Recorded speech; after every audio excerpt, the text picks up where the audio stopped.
Most new entrepreneurs always skip the startup budget.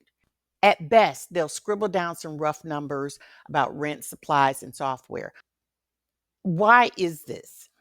Because traditional startup budgets are either too vague, showing just enough of what it takes to actually open your doors, or it's too corporate for solo entrepreneurs, freelancers, digital nomads, home-based businesses. It just seems so corporate. Basically, it's created for investors, not for the founders. And once that document is done, it just kind of gets, shelved in a drawer somewhere, out of sight, out of mind, right? And that's common. That's why people always run in the other direction when you say the word budget. First of all, I spend all this time creating a budget only to restrict me. And then I don't see it for a whole nother year. So what's the point? The problem is that a static budget doesn't prepare you for survival. It doesn't show how you're going to pay your bills while you're waiting for customers to actually start buying your stuff. And it doesn't help you get your business going. The most neglected item in any business budget, it doesn't factor in marketing. Let me tell you about that. Banks and investors, they don't like to fund marketing. So when you start jumping through these hoops and writing these documents and submitting this information and putting on your suit and tie, as soon as you say marketing, this money I'm asking for, the answer is going to be a no, period.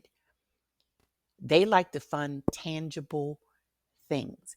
They will happily write you a check for $500,000 for a big piece of equipment that you may never get to use, or it may never generate any sales because it's an asset. They can come back and get it and repo it if you falter on the loan.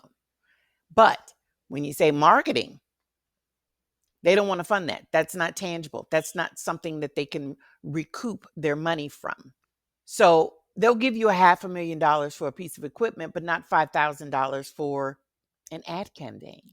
An ad campaign that will generate sales, right? And that's why so many businesses get blindsided. But the startup budget, it is a living roadmap. You need to follow your startup budget roadmap so that you can get from I'm getting ready to start a business idea to income. Now, if you skip it, you're gambling with your business. Entrepreneurship is not a game. It is your livelihood. It's just like going to work and doing things that you know could get you fired. Why would you do that? This is your paycheck. This is your livelihood. Skip the startup budget and you're gambling with your business. Use it and you've got clarity. You've got focus. You've got a fighting chance to succeed.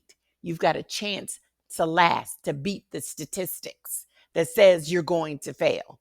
And this is the part that new entrepreneurs need to understand. If you're going to be in this entrepreneurial arena, there's some things you need to hear, things you need to know, things you need to learn, things you need to do.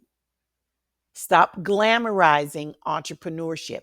That's after success, that you've got all that amazing stuff happening. That's after you've done the work and achieved success. In the meantime, through the sleepless nights and the long hours and the hard work and the very little to no money time, that's where financial management comes in, because it helps you get from idea to making that money, to being that boss, to being that CEO.